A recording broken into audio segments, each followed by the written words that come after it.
talagang number one purpose nila at yun ang medyo mas kinakabahan kami sa DOH.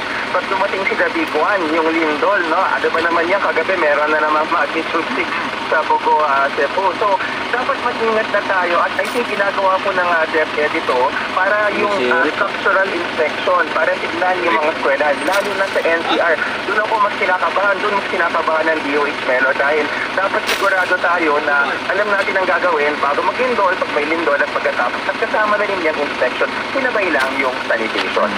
Mas mahirap nito dito sa mga evacuation centers, no? Magkakahawa-hawa ito mga to. Ate, dito sa mga... Correct.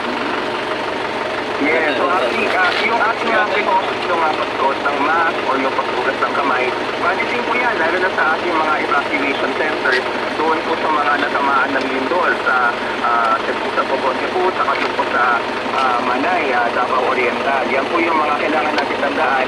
So yung ginagawa po ng mga eskwelahan ngayon is just a precaution at of na yung pag-inspect ng ating mga istruktura para huwag rin tayong masusublihan.